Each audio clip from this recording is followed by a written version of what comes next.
Hi class, good morning. I hope you all are doing good, studying well. Now, today I am going to teach you chapter number 7 and its name is case. case में इनको हिंदी में कारक कहते हैं. कारक का मतलब होता है कि जो हमारा जो वाक्य है उसमें जो संज्ञा या सर्वनाम है या उसके संज्ञा या सर्वनाम के जिस रूप का वाक्य में अन्य शब्दों के साथ जो रिलेशन है उसे हम केस कहते हैं, कारक कहते हैं. हमारे पास संज्ञा और सर्वनाम और इसके काइंड्स होते हैं. तो संज्ञा या सर्वनाम के जिस रूप का वाक्य में अन्य शब्दों के साथ जो रिलेशन पाया जाता है उसे हम कारक कहते हैं, उसे हम केस कहते हैं. Now read the definition. The form of noun or pronoun which tells its relation with other words in the sentence is called case. Okay? संज्ञा या सर्वनाम का वह रूप जो वाक्य के अन्य शब्दों के साथ उसका संबंध बताता है उसे हम केस कहलाते हैं, उसे हम केस कहते हैं या उसे कारक वो कहलाता है वो. Okay, now kinds of case. So there are 4 kinds of case. Nominative case, कर्ता कारक. ऑब्जेक्टिव केस, कर्म कारक. पॉजिटिव केस, संबंध कारक. वोकेटिव केस, संबोधन कारक. Okay, see the first is nominative case. Nominative case में जो भी हमारा सब्जेक्ट होगा या जो नाम यूज हो रहा है सेंटेंस में, ओके, वो क्या है आपका नॉमिनेटिव.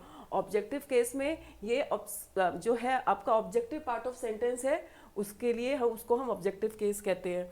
फिर पॉजिटिव में ये संबंध दिखाता है, पोजीशन दिखाता है, ठीक है, हिज और हर का यूज हुआ होगा इस वाले सेंटेंस में. और वोकेटिव में संबोधन किया होगा, किसी नाम को संबोधित करते हुए हमने वाक्य बनाया होगा, तो वोकेटिव केस हो जाएगा. Let's read all these 4 type of cases one by one. First one is nominative case.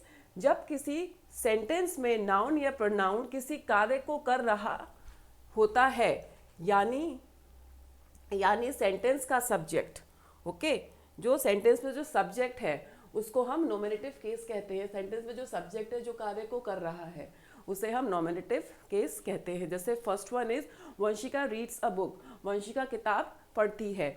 Saurabh wants to eat something. Saurabh कुछ खाना चाहता है, तो सौरभ नाम हो गया, वंशिका नाम हो गया. You are watching a film. तुम फिल्म देख रहे हो, सो यू हो गया. They went to Pune. वो पुणे गए, सो दे हो गया. तो वंशिका, सौरभ, यू, दे, इन सेंटेंसेस में ये जो नाम है, ये जो यूज हुआ है हमारा संज्ञा सर्वनाम, ये हमारे नॉमिनेटिव केस कहलाते हैं. तो इन वाक्यों में वंशिका, सौरभ, यू और दे क्रिया के कर्ता है, यानी कि सेंटेंस में सब्जेक्ट है, अतः यह नॉमिनेटिव केस है. ओके, ऑब्जेक्टिव केस कर्म कारक. सॉरी, जब सेंटेंस में नाउन या प्रोनाउन ऑब्जेक्ट की तरह प्रयुक्त हो, मतलब ये जो नाम है हमारे संज्ञा सर्वनाम, ये सेंटेंस के ऑब्जेक्टिव पार्ट में आए, ठीक है. तो ऑब्जेक्टिव केस में होते हैं जैसे Arnav writes a story. Okay, I saw him in the market. See, Arnav writes a story, तो जो स्टोरी, अर्नव सब्जेक्ट हो गया, नाम हो गया, और वो लिखता है, क्या लिखता है, स्टोरी. तो जो स्टोरी वर्ड है this is objective case. Okay, I saw him in the market. I saw him, उसे मार्केट में देखा, तो जो वर्ड हिम है ये आपका ऑब्जेक्टिव केस हो गया. ओके, तो इन वाक्यों में स्टोरी नाउन तथा हिम प्रोनाउन ऑब्जेक्ट की तरह प्रयुक्त हुए हैं, अतः यह ऑब्जेक्टिव केस हैं. इन्हें हम ऑब्जेक्टिव केस समझते हैं, ठीक है, क्योंकि ये ऑब्जेक्टिव की तरह यूज हुए हैं. पॉजिटिव केस में संबंध कारक. भाई इस पॉजिटिव का मतलब क्या होता है कि अपना ओनरशिप शो करना या अपना स्वामित्व शो करना, ठीक है. तो जब सेंटेंस में किसी नाउन या प्रोनाउन का प्रयोग किसी वस्तु या प्राणी पर अधिकार या संबंध प्रकट करने के लिए किया गया हो तो उसे पॉजिटिव केस कहते हैं.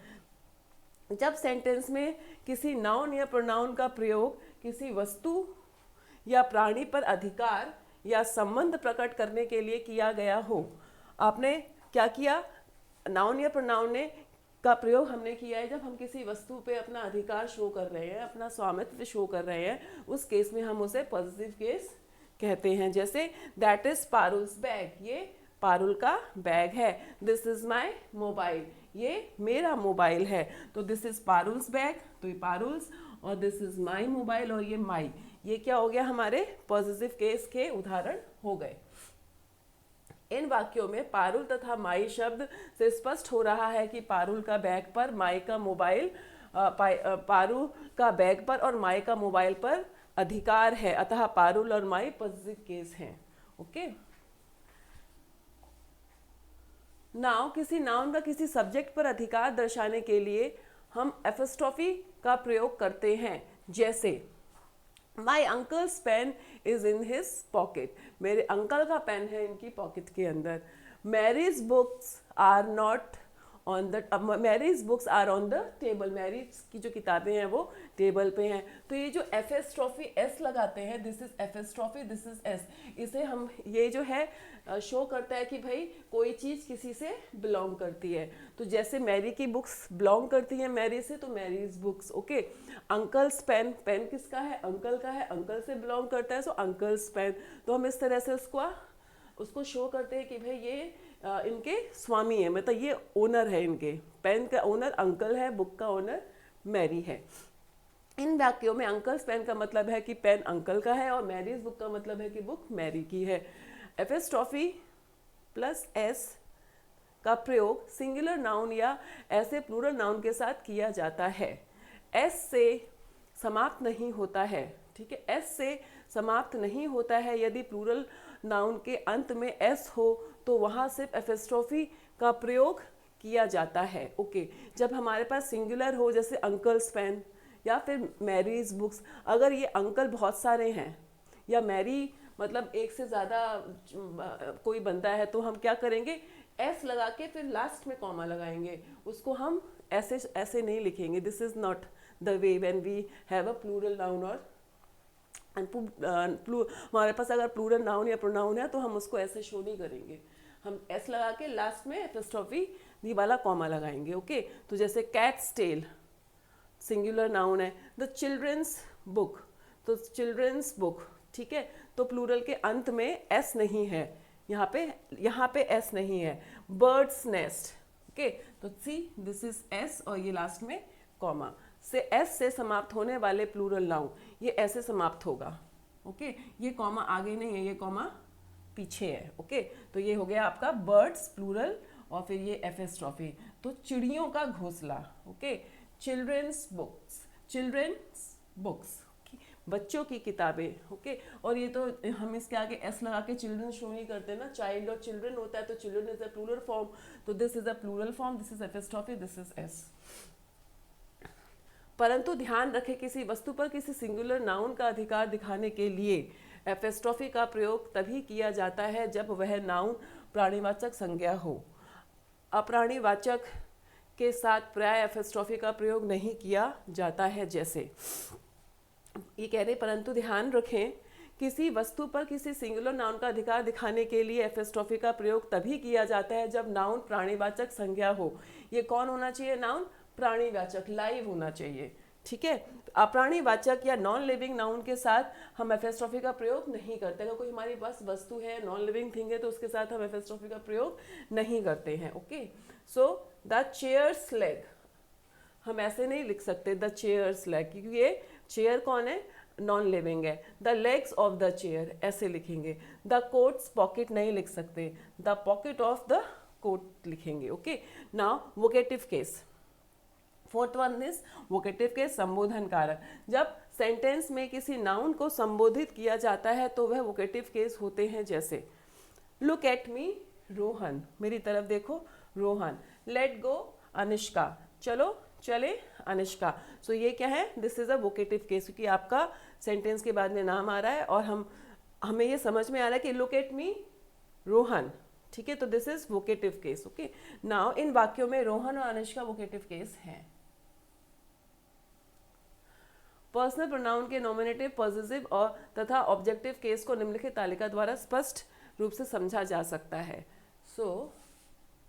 हम इसको ऐसे टेबल के थ्रू समझ सकते हैं। First person, second person, third person. हमने कैसे याद किया था, सेकंड पर्सन में यू आता है, थर्ड पर्सन में ही, शी, इट, दे, देयर आता है, और फर्स्ट पर्सन में आई और वी। सो सी, नॉमिनेटिव में आई वी, पॉजिटिव में मी, माइन, आवर और आर्स, ऑब्जेक्टिव मी और अस हो गया. ओके, यू, योर और you.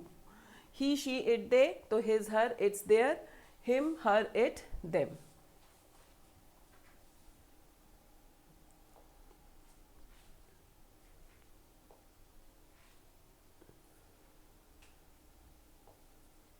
We have exercise here.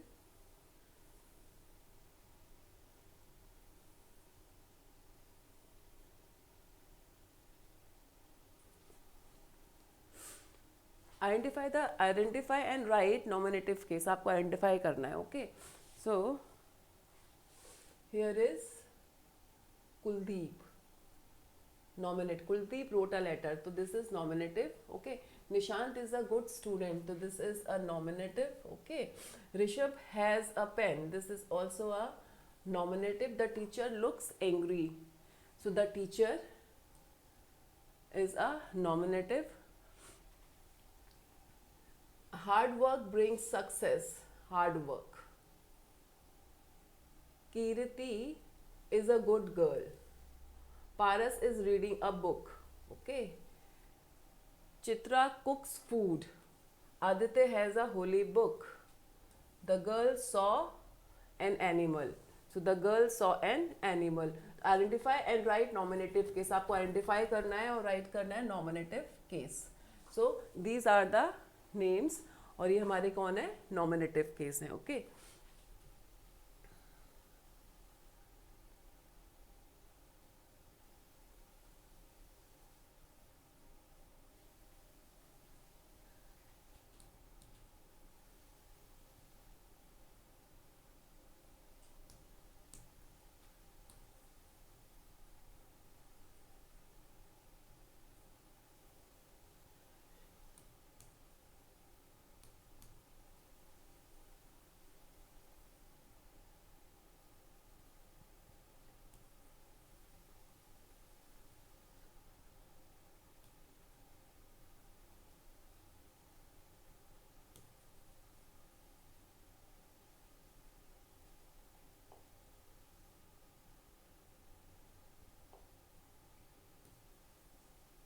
Kirti, Paras.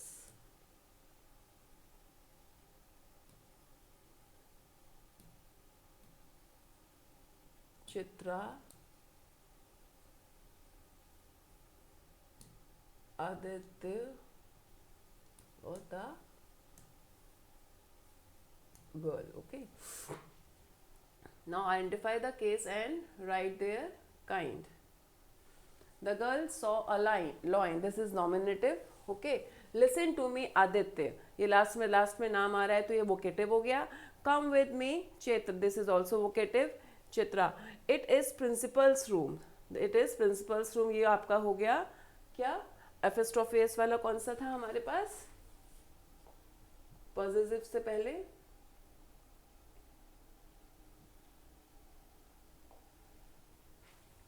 Positive case आपका, दिस इज पॉजिटिव केस हो गया हमारा. Okay. Objective case,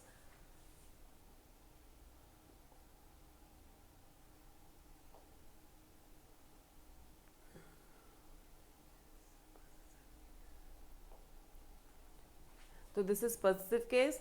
the horse kicked the man. The horse, this is nominative. He is my father, nominative. It is his pen, this is आपका position वाला हो गया.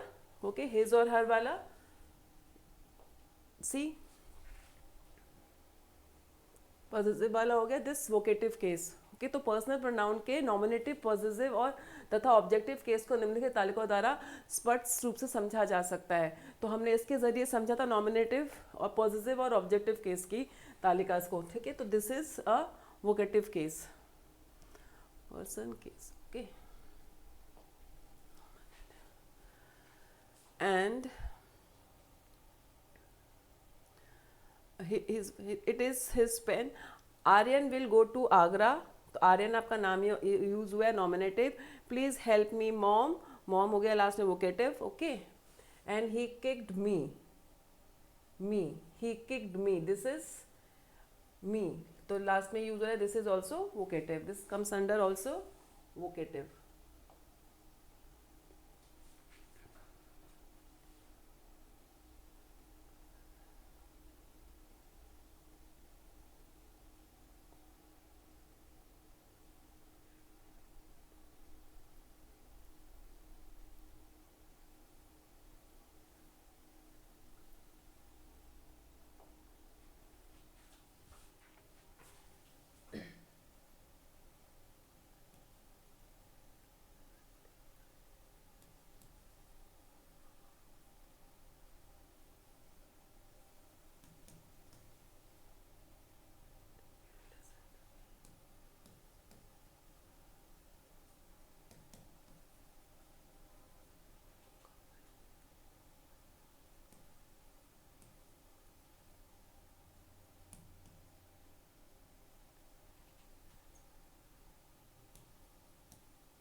Nominative case. He is my father. ठीक है, ये मेरे, this is the last one. He is my father. Possessive case. Okay, this is possessive case.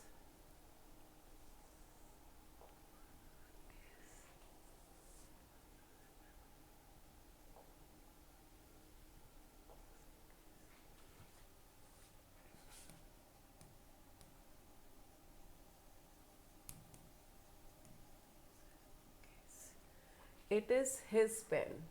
ठीक है, it is his pen. This is also possessive case हो गया आपका. See,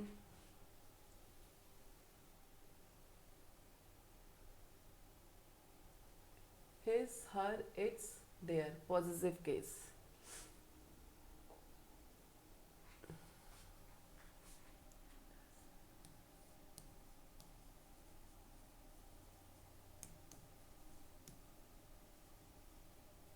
Aryan will go to Agra, nominative.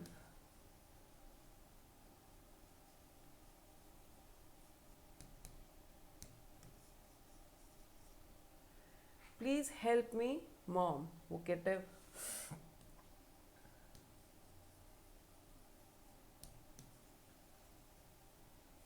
He kicked me, possessive.